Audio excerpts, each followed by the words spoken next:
আমরা আজকে 5 মিনিটের মধ্যে আমরা বেরিয়ে যাব অঞ্চলে।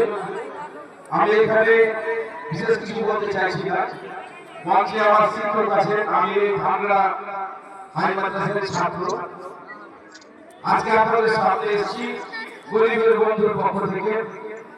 আপনারা গরিবের বন্ধুকে ডেকেছিলেন, উনি কথা দিয়েছিলেন, উনি এসছে একটা শিক্ষা প্রতিষ্ঠানের উন্নতি করবে। আপনারা জানেন যে উনি শিক্ষাটাকে গুরুত্ব দেন, স্বাস্থ্যটাকে গুরুত্ব দেন। এখানে বলার দেশের একটা ছোট্ট কথা বলবো, ইসলাম ধর্মে আমাদের ধর্মে শিক্ষাকে গুরুত্ব দেওয়া হয়েছে এবং আল্লাহ পরিষ্কার বলেছেন যে তোমরা পড়ো তোমার প্রতিপালকের নামে।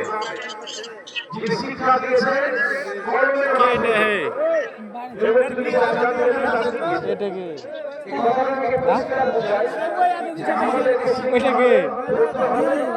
এবং শিক্ষাকে লিখতে হবে আর শিখিয়েছেন যা আমরা জানতাম না। সুতরাং শিক্ষার একটা মহত্ব আছে, বিস্তারিত আমি যাব না। এরকম শিক্ষা প্রতিষ্ঠানকে আমাদেরকে সবাইকে সাহায্য করতে হবে, যে যতটা পারবে নিজের পক্ষ থেকে দেবেন। আজকে এসেছেন গরিবের মধ্যে আপনাদের কাছে এই আশা নিয়ে যে উনি যেমন ব্যবস্থা বলবেন যে দারিদ্রতার মধ্যে থেকে বড় হয়েছেন,